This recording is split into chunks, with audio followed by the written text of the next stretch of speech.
Harry Truman was, in the words of one of his biographers, a man of the people. Truman was the guy who might live next door to you. Harry Truman was born on May 8, 1884, and grew up in Independence, Missouri. Harry Truman came from very modest means. His father was a farmer.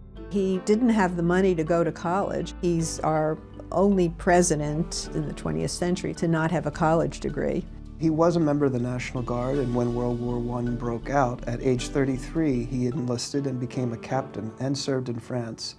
After World War I, Harry Truman opened a men's clothing shop in Kansas City, Missouri, and married Bess Wallace. There's a lot more to Harry Truman than just having been a haberdasher. Great student of history. He'd been a really heroic captain in World War I, and he'd grown up in the Pendergrast political culture of Missouri, which was a real petri dish for learning how to be a good politician. In 1934, Harry Truman was elected to the U.S. Senate, where he served until 1945 when he was elected vice president. And not too long after he's in office, FDR dies. Suddenly, as he said, talking to the press, "Boys," he said, "the weight of all the planets in the world have just fallen on me." He made some big decisions right away, notably that we're going to attack Japan with the first explosion of an atomic weapon. In 1945, President Truman ordered the dropping of 2 atomic bombs on Japan to avoid a costly land invasion of Japan and end the war quickly. Truman also saw the need to change the makeup of the military.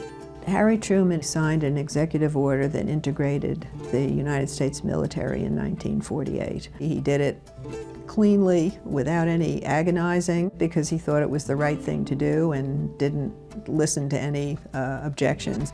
And that helped pave the way for the Civil Rights Movement.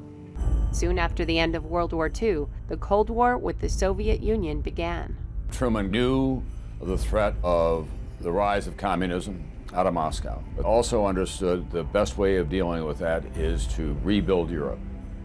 Rebuild it economically, rebuild it culturally, rebuild it politically, and make it part of the alliance.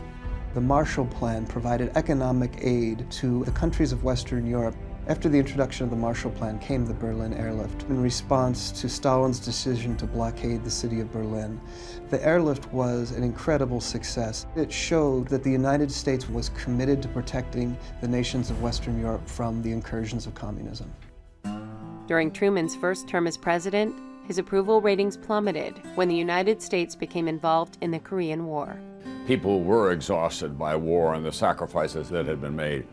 And he faced the prospect of running against the greatest American hero of World War II, Dwight Eisenhower, who was kind of everybody's grandfather and everybody's hero. So he wisely stepped down and stepped out of the way.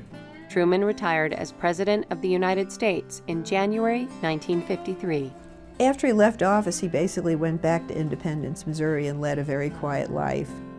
Truman died the day after Christmas in 1972. He lived a long life. He was 88 years old. And he was a very unassuming, simple man, elevated to the presidency, and yet when you look over his time in office, he was a strong leader.